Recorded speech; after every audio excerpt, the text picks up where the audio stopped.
Welcome, everybody, to another episode of Strife's Sanctum. And this week, and for the next month, actually, I'm going to do another kind of themed month kind of thing, much like I did with Ruby back to front. And this one is going back a good 20 years. It was one of the first shows I'd ever seen. And it was one of the first projects I'd ever seen. It was also one of the first games that I remember getting for PS2, because this was around the time that the PS2 became a thing. But as you can see, we're going to start from the beginning. I'm going to start with .hack sign, because everything builds on each other, but in an interesting way. Project .hack was a kind of multimedia project, and things like Mighty Number 9 try to do the same thing. They were trying to do something called Red Ash or whatever, make an anime plus a game out of it, that sort of thing. This isn't like a game tie-in or an anime tie-in. This is everything working together to build its own kind of world, basically. This was also going to be an MMO known as Fragment, using the PS2 quadrilogy hardware, and it might still exist. I've actually seen a YouTuber by the name of Nakatalili play it from time to time, so it's a legit thing. But as far as my purposes, and far as I know, .hack has been an anime, .hack has been a couple of games, and they've always had a good following. I don't think they were the biggest things in the world, but I know .hack sign was the thing everybody remembers. But the reason I wanted to do all four was because this was kind of one of not only my gateways into anime, this was the second or third anime I'd ever seen. I mean, I stayed up late watching Toonami one night, and this happened to be on, and Inuyasha happened to be on, and, well, I went from there. Bit by bit until now I've, just primarily I watch anime all the time. But still, you had to start somewhere, and this was one of the few that I started with. But .hack, like I said, isn't just an anime franchise. It came about because it's anime that tie into some video games that tie back to the anime in a certain extent, but they're kind of mutually exclusive, but not quite. That's why I wanted to do them all separately. Because .hack sign came first. Then about 3 to 6 months later, after this came out, they released the quadrilogy: Infection, Mutation, Outbreak, and Quarantine. And that will be next week's video, going on that and talking about that specifically. A few years after that, and a couple of, lesser anime, The Legend of the Twilight Bracelet. Do not watch it, it's dumb. They released what was known as .hack Roots in conjunction with a game known as .hack GU, and that was re-released as .hack GU Last Recode. So all four are going to be talked about. I couldn't really justify doing .hack without doing all of it, and including stuff from .hack Liminality, and there's some other things, a PSP game here and there, and a manga here and there. There's so much stuff that .hack has done, and it concerns the world.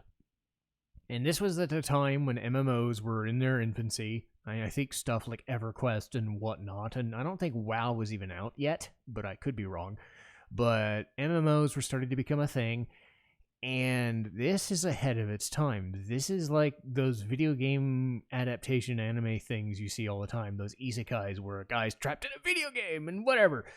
Sword Art Online was the big one that happened about 5 to 10 years ago. This came first by about 15 years, so suck it. And I honestly think it's better. But it's not because it's a video game tie-in or a video game-based thing or whatever. It's because of the way it processes how it wants to do things. I talked before about Ghost in the Shell and how procedural it is, how much of a drama it is compared to an action show. This is just talking. This is characters talking. You might see some visuals, you might see some video game references and stats stuff and all that stuff. This is not a video game based show. They barely do any of that. They have references to gaming stuff, but it's mostly about what are you in this world, but also what are you outside of it. And the cool thing that Dot Hack does better than anything else is it alludes to your real life without forcing it out of people. This show in particular is all about trying to escape from one's real life in different ways through the mechanisms of the world itself, but also knowing that just by talking, just by seeing a person's face move, just by hearing the actors react or hearing the characters and whatever react to a thing as they're discussing a thing. It's 26 to 28 episodes of discussing things. They're barely doing anything. They might be riding a boat, they might be in a field, they might even get into a fight here and there. But it's not about that. It's about these characters trying to solve this little riddle that is starting to take over the world and will take over the world in part of the actual game that comes later. So it's concurrent with what's going on in the quadrilogy, but it happens before it as well. So a lot of the stuff you see in this happens in the quadrilogy or gets alluded to, and then the same thing applies with Roots and then GU. So a lot of the characters can or will show up or are at least referenced in some way, and everything that happens in Dot Hack Sign has a reference point in what ends up happening in the game. So it is important to talk about what goes on in these anime before you even do it. And then let's not even mince words. There's something known as Dot Hack Liminality, where it talks about the actual outside world, what the hell's going on while this whole virus in this game is going on, because it is a virus or whatever.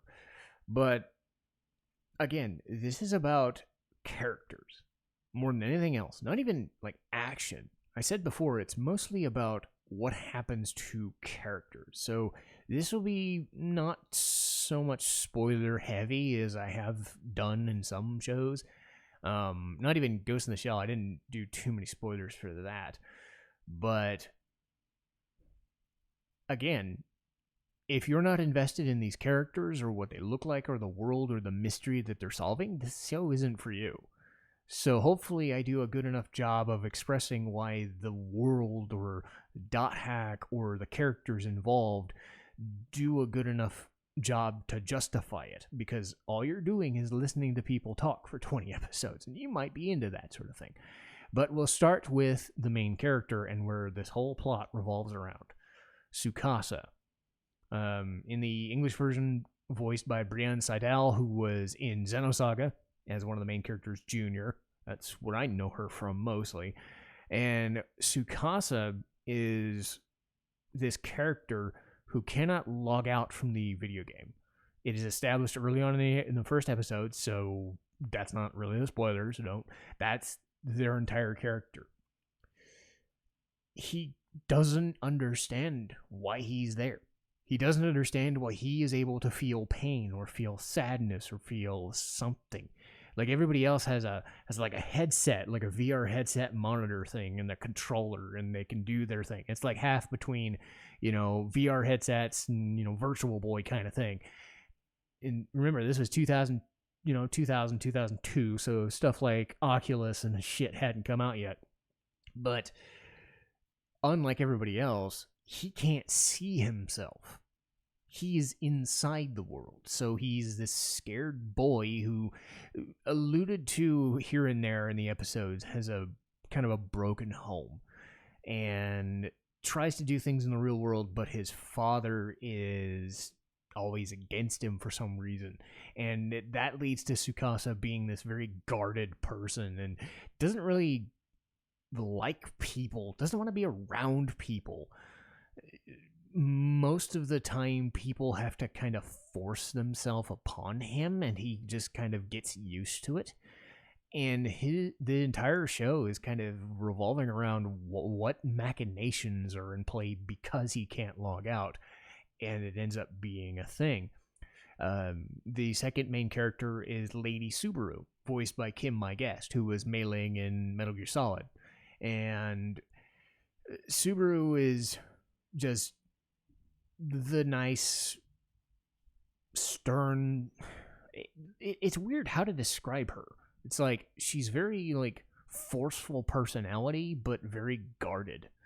And I always liked her the most out of any of the characters because she has a striking look, being a female, but having like, you know, classes. Think of classes in video games. A heavy axe wielder. So even though they don't fight in game, Subaru is this like strong, like looks strong and imposing and feels strong, but also has this gentleness, but is in this position of power with the Crimson Knights. And they're basically their job, player, you know, they're not administrators or whatever. They're player-based people that are just a guild, high-end guild, by the way, probably the biggest in the thing. But Subaru kind of takes the we're not administrators, don't do anything wrong, and it comes into play because Silver Knight, voiced by Douglas Rye, is always like, I don't think why Tsukasa's doing the thing. This is totally against what the Crimson Knight should do. He just goes nuts on that over and over, and it's kind of a butting heads kind of situation the more that they get involved, and Subaru ends up faltering not because of her own actions, but because of being with Tsukasa basically goes against the will of the Crimson Knights or whatever, which turns out was just some fucking made-up name from one of her friends, Krim, who was voiced by Lex Lang, who was in like Rurouni Kenshin and other stuff like that. So Krim is just this... How I describe him? Laissez-faire but powerful, just spear user. He just comes and goes at the whim of the wind, but like he imposes his like, you should be strong because this is what you want to do. This is your life. You should stand strong and it's almost like he's preaching to you, but at the same time he's got this like cowabunga dude, like a Ninja Turtle vibe to him. Like he just doesn't give a fuck. And yet he has to do these things like go on business trips and shit. So he's kind of caught in the middle because Subaru likes him and the way he does things. But Silver Knight is this higher, you know, ranking guy after Krim leaves. And Subaru has to deal with both of them having two different ways of thinking. And then what does Subaru, the player, want with this whole Tsukasa mess? So that's kind of the other main concurrent storyline going on, excuse me. But you'll have regular players getting along too. You have Mimiru, voiced by Amanda Wynn Lee, who was Rei in Evangelion. She was Yukiko Amagi in Persona 4. Mimiru in this. Mimiru is kind of just the happy-go-lucky teenager, but she's got a short temper and she just wants to beat the shit out of things because she's a heavy class. She just has a broadsword and is just like, you are mean! What the fuck are you doing? Why are you telling me what to do? And she's always like on Tsukasa's side, but is also like wise to his bullshit. But after a while, she understands why he's kind of like just this shrivelly, like, don't be around me. Like, think of the most introverted people you can think of. And she slowly kind of breaks her guard and breaks his guard so that he's not as introverted. Because she's extroverted as shit, you know, because Subaru and Tsukasa both aren't very expressive. So somebody had to take the lion's share of the energetic character, and she's got it in spades. She's joined by Bear, who is Paul Mercier. I don't remember him being in much. I'm sure he's had to be in things, but this is what I know him from mostly. He's the old guy. He's the I wouldn't call him Orin from Final Fantasy X because he's not like a gruff, but he's the old, wiser guy in the party, hanging around with Mimiru all the time and going on quests and shit. Turns out his story is he's got kind of a broken home of his own thing going on.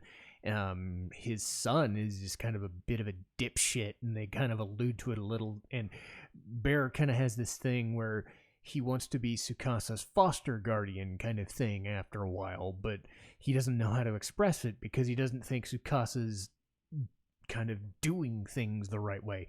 So he has to stop his paternal instincts and stop being a bit of a dick sometimes, because Mimiru and Tsukasa aren't 45 years old, you know. God, that's going to feel weird when I get 45. But he's also joined by BT. So Donna Rollins, BT, same class as Tsukasa, Wave Master, so Mage. We'll go into the classes and shit when we actually go over the game. It's not really all that important in the actual anime, so I'm kind of glossing over it. But BT is a schemer. She's manipulative. She's just a scheming sack of shit, but she has her reasons. She's kind of like into people, but she's also trying to figure out what she wants out of the world, because she's kind of using it as her own escape from kind of being a lonely older woman. So she's got the hots for Bear, she's got the hots for Krim, and she deals with other people, but it's like very subtle until like a few episodes in, and she's just kind of like into them, but they're not really into her. So it's strange how they keep focusing on it, but at the same time, her main role in the party is to just be kind of that unnerved, like, I'm working everybody, but I'm also working with them, but I'm not working with them. Not antagonistic, but whatever. And her and Mimiru, or she and Mimiru, don't get along at all, because Mimiru is a bit of an idiot, and BT is anything but. She doesn't do anything unless she has to, or unless Bear or Krim tells her to do it. But she is like an info dump, and she kind of works. So those three characters kind of work together, while Tsukasa and Subaru kind of like forge a closer bond. Like Tsukasa and Mimiru sort of get together, but not really, more as friends. It's Tsukasa and Subaru that sort of like get the lion's share of the work. And as far as antagonists go, well, this show is notable for Sora, voiced by Dave Wittenberg, who was Teddy in Persona 4. Oh boy! I had to mention Teddy. I feel great. But anyway, Sora is a goof. He's like the most intense, like super powered guy in existence, like the assassin type. But the way he processes information is childlike. The way he acts, and I know why. Shut up, I know why. Don't ask me on that. I'm not spoiling it. But Sora acts like a bit of a nerd. He just whenever he joins in, he goes boing, boing, boing, boing. And he's just like, give me your member address, please. And just all these little things. And he's like, like all these little sound effects. And Wittenberg does a great job, because he's not like the Teddy, like screaming and bawling over the place. He's the scheming, just psychopathic kind of guy, but with that weird charm. But nobody likes him, because why would you like somebody like that, who's a bit of a nerd and a joke and just bounces everywhere, and then, well, obviously just stabs you just because he does it. He's what's known as a player killer, because that's always fun. You've probably seen those people on a fucking website or two. He is the definition of an internet troll and a player killer. You know, that's what player killers are. They are trolls. And he is the trolliest of the trolls. And he's there to figure out what the fuck is up with everybody going over Tsukasa's nutball. Because Tsukasa is super important, and we'll go over why in a minute. But the reason Tsukasa is important has to revolve around the main antagonist, Morgana Mode Gone, voiced by Valerie Aram. And she's done countless smaller roles here and there. She doesn't have one that's like super specific. I would say, for my purposes, like the teacher from Persona 3, that's the one I know her most from, but again, it's smaller roles, stuff like that. But Morgana Mode Gone is this AI that was created in this world, and that's a good enough place to start. So why is Tsukasa important, and why do Sora, Subaru, Mimiru, all these people revolve around Tsukasa? Well, it's because Morgana has a plan as an AI to keep something else intact, but she needs Tsukasa to do it. And it's the mystery of the show is why Morgana would do a thing like that. And it revolves around something known as Aura. Aura is another AI, and she's in the form of a girl. So Morgana is kind of this omnipotent, unseen, invisible thing that just speaks. Aura is the physical, like, as far as a game would go, just this girl with white hair. And apparently she is supposed to be born, but for whatever reason, Tsukasa sees her over this bed and she's not waking up. And Morgana is kind of getting on Tsukasa and saying, hey, I will give you this power, just stay with me.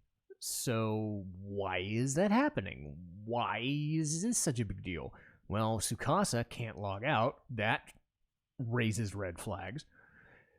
Morgana also gives Tsukasa the ability to kind of warp in and out of zones without having to gate out, which is this like gate in the middle of a town. He's the only one who can do it, so that's already raising red flags. And then a few episodes in, he uses what is known as a guardian, and this big dumbbell looking thing that can basically fuck with a person's data or cause a coma. You know, so it's obvious why anyone would want to know what the hell's going on, because they hear of this rumor known as the Key of the Twilight. And you've seen that whole MacGuffin where it's the most amazing item that can happen to do anything you want. You know, it's basically a free wish. Does it exist? Is it a thing? Do we know it's a thing? Certain people don't believe it. Some people want to believe it because they see this character who has all these big red flags and is like, Tsukasa doesn't know what the hell's going on. It's not like amnesia, but it's more like well, I gave that one away. Okay, fine, I gave it away. She's a girl. Great. I said I wasn't going to spoil, but for whatever, she's a girl. So yes, hooray, Tsukasa is stuck dealing with this situation, and he doesn't know what's going on, and all this problem, she can't figure out what the hell's going on. And again, it's like, what does Tsukasa have to do? What can she do with the help of this person? It turns out Subaru is the one that helps the most, but it's a lot about escapism and like finding a place to belong. Morgana's giving Tsukasa one thing, Bear's offering another thing, Mimiru's offering friendship, Subaru's offering love, you know, different ways of doing it. And then everybody else is involved in certain aspects of it. So Tsukasa has to kind of weigh well, I don't want to be around you. You're annoying. Stop it. Because of her bad upbringing. Because, like, they don't allude to it, but from what I remember, is she's been smacked around by her dad a few times because she wanted to have a puppy or a dog or care for a dog. And it was really, they do those kinds of things because this was more of a serious show, and Tsukasa's kind of stuck in this like, well, this motherly figure is my way out of here, and she's giving me all this attention. But then all the other main characters are like, no, this is bullshit. This is not real. Morgana is just using you, or they don't even know Morgana exists. They just know Tsukasa doesn't really know a thing and can't really do a thing for themselves. They just kind of learn as they go. And that's part of the interesting thing with the show, even though I was dumb and spoiled it a little bit. I'll leave it there. I mean, that was fun. But, you know, as far as spoilers reviews go, whatever, I'll just put the tag up and it won't be a big deal. But I'm sure you would have seen it. But as far as all this weird machinations, this show is all about who is Tsukasa. Gave it away, sort of. Why is it important? Didn't give it away. Hooray for me. But why is everybody drawn to them? And this is something that happens with Roots, because I'm watching Roots as well. They're drawn to their main characters. It's like this inescapable thing. Like there's something about them. Why is Morgana going to so much trouble to help Tsukasa? Why are Mimiru and Bear, BT, and others so drawn into this thing because they're just regular players living their lives. They're friends to each other, but this random person who can't log out, why do you care so much? And it goes about it in this really sophisticated, slow way, a very dramatic way. And the aesthetics are what really draw you into the show. It's a standard MMO, standard old school like Diablo, RuneScape, EverQuest, WoW, just those worlds. There's nothing amazing about it. It's got some backlog and backstory. Like, this guy created this world based on this book and whatever, and they have like their own story. None of that comes across. It's just window dressing to this world. So suffice it to say, the world itself it's an MMO. Nothing special. It's got some lines and some character drama and art looking thing. The character designs draw you in, though. Not so much the world designs. And the same thing holds true in the actual video games. As I stated before, the video game part is kind of non-existent. You have character classes, you have leveling up, you have all this shit, but it doesn't really do anything. It's not played for, oh, I gotta get stronger because there's major enemies coming up. It's like, I'm going stronger because I'm alone and I need to fight this thing and get this thing because it's like 1 or 2 episodes about that. It's about these people going through these weird things, trying to find this supposed key of the Twilight, and then answering the issue of why is this girl/boy stuck in this basic limbo? She can't log out. Why is that? And then what is the connection with this girl that is floating in this bed somewhere? It's a mystery. And what really works to the show's advantage is that they do show off the real life sections, but they don't obsess over it. They don't show you like out of character stuff. Like, I think Sword Art Online a few times would go way too far into, oh my god, I have real life and we're in real life now, we're not stuck in the video game. This would have this very bright, very vibrant world and character art. The characters are striking to look at, and this was 20 years ago, and it still looked amazing and still holds up. When they want to show the real life stuff, which is about 5 or 10 times during the whole 20 episodes, it's like very short spurts because it's all staticky. It'd be all monochrome and static everywhere. You might get to hear something, you might hear a sound effect, you might hear a person speaking here or there, but the real life is alluded to and shown, but it doesn't really tell you a lot. It shows you what it needs to show and to inform what's going on in the world. They keep the action like 98% in the game without really forcing the game part. And it's really good because, again, I don't know every video game video game isekai kind of thing. But stuff like Shield Hero, they'd focus on stats and leveling up and stuff like that. Sword Art Online would be all about living in this fantasy game and working in a guild or whatever. This is about characters just talking to each other. They might go to a different dungeon or a different place in the world here and there, but they're always talking to each other. At most, you have a quest line in an episode, but it's all going back to those 2 or 3 main story arcs and mysteries that surround the show. If it's in that kind of mode where Dot Hack succeeds, and Roots does the same thing, just a slightly different variation on it. Really what the show is, and it could have been a budget choice, it could have been, I don't think they would have chosen it this way. I don't think any other show that B-Train ever made, Studio B-Train, focused so heavily on faces. To such an extent that they ignore action almost entirely, and you're told the story through a person's face and their words. You're just seeing their lips move and change. Like, you see a still image of them for like 20 seconds, and then all of a sudden their eyebrows furrow, or they lift their lip, or they gasp or something. That's the show. And yet it's absorbing. It's crazy absorbing how much just subtle things. And I don't think I've ever seen a show like this that doesn't really do anything, and yet you're wrapped around its finger. And it also has to do with the soundtrack. Yuki Kajiura is one of the higher end named anime/video game composers for a reason. She'd worked with Studio B-Train for quite a bit of shows like Noir and other things. Murder Princess, was it Murder Princess or Corpse Princess? I think it was Murder Princess. It was a short 6-episode show, but she was on it.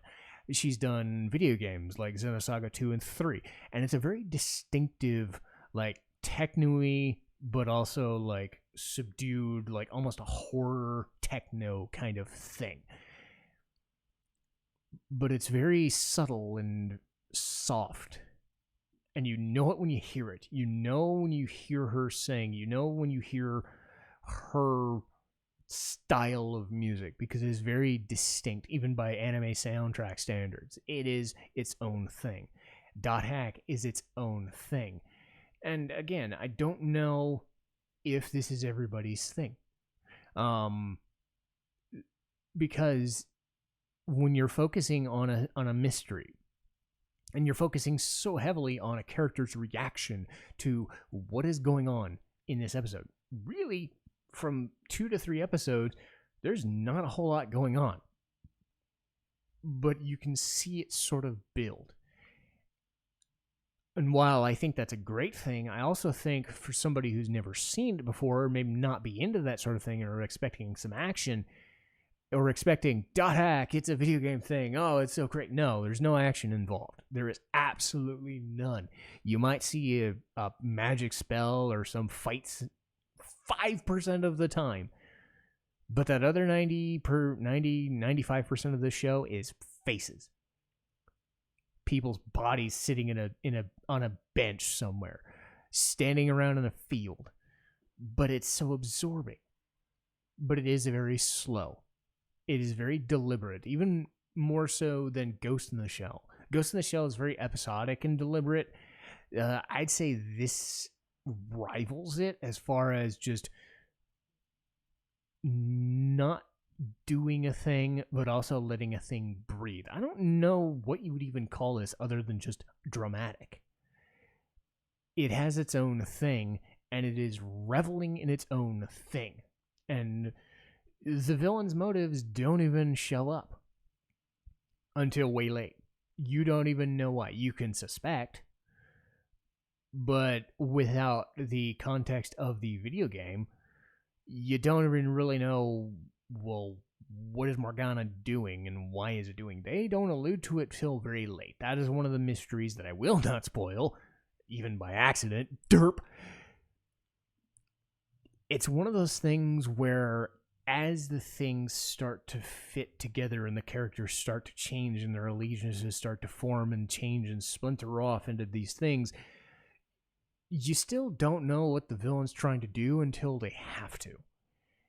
But at the same time, you know it's a prelude to a video game, so you know that they finished up Dot Hack as well as they could. The music and the characters are what sell it. The faces, the actions, the words that they use all tie with the music and the visuals, which I still think hold up surprisingly well for something 20 years ago. And then, anime's changed quite a bit, but I'd say it hasn't changed as drastically 20 years from now as, say, the 90s look. This is definitely that early 2000s where things started to be very computerized and CG, and you can definitely tell. But it is absorbing.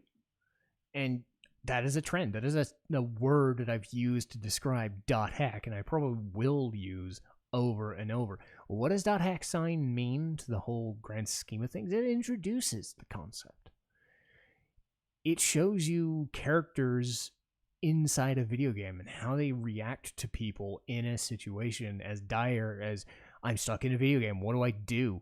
But I'm also this introverted person because of a bad home life. and then you have these villains that are very subdued, but also unique in their own right. So Dot Hack Sign bleeds into the quadrilogy, but it stands alone on its own. And I'm curious when I get through Dot Hack Roots, which I'm rewatching right now, does that hold up on its own? Because I've always felt that Dot Hack Sign of any of these properties is the strongest. I like the games, but they're games, and they have their own foibles that can sink a video game, and they sort of do. As much as I like GU, I like Dot Hack Sign more because it started it. It has its own thing, and you can hear it in my voice. I'm as deliberate as the show is, and it's not exciting in the same way that an action show excites you. It excites you on a weird, visceral, kind of unnerving level because of the way that the mystery unfolds. And it's not even like a mystery for the sake of a mystery. It's these 5 to 10 characters all revolving around these 3 to 4 plot points while still trying to do little things in their lives, like play a video game. How do they interact with it? How do they consolidate, being in this video game as real life people with a job, and how do they reference that and deal with the goings on of this, oh my god, this person is stuck in this video game. How do we break them out of it? That is absorbing, and to me is the crux of the show. It is very serious too. And when you go into it, it has its levity, but much like Ghost in the Shell, it is meant to be taken seriously. Unlike Legend of the Twilight Bracelet, which is not at all. It is stupid comedy for the sake of stupid. This is very serious. I think a lot of adults can get into this show, like even if you've been like watching isekai for years and maybe have heard of it but never seen it. As somebody who's seen it 5 to 10 times, I can tell you even now it holds up as well as it always did. And I keep coming back to it because I want something like this. And it informs everything that I played with later on. So like I said, Dot Hack Sign is that starting point, because next week we get into what happens with Morgana, which I will talk about in the actual game bit. I won't talk about it now because I already dumped a spoiler like an idiot, but I will save that for next week as a sort of cliffhanger. What happens at the end of Dot Hack Sign is exactly what happens at the beginning of Infection, Mutation, Outbreak, and Quarantine, the first attempt at a video game. The week after that, we'll talk about Dot Hack Roots and the World R2, or Revision 2, and then finally Dot Hack GU. And I think it was important for me to do all 4 of these back to back because they all feed off each other in different ways. If I can get a chance to watch the Liminality stuff to get a better understanding of the Outward stuff, I would say with the first set of games, you definitely want to have knowledge of Liminality because it comes included, which was a neat effect because all 4 of those games were included with an anime side material, which was cool. Those were awesome games, by the way, but I'll get into that next week. But I hope you guys enjoyed the sort of spoiler showing of Dot Hack Sign. And if you're interested in Dot Hack, I recommend it. It's mostly on Amazon Prime. I actually had to fish out an old set of DVDs for this, but it is available in different places. But Dot Hack Sign is very rare. But it was one of those things that I really liked growing up, and it still holds up. So if you've never seen it, I would definitely suggest it. If you have seen it and want to talk more about it, please leave a comment or just like, share, and subscribe. But that'll do it for me, Citizen Strife, signing off.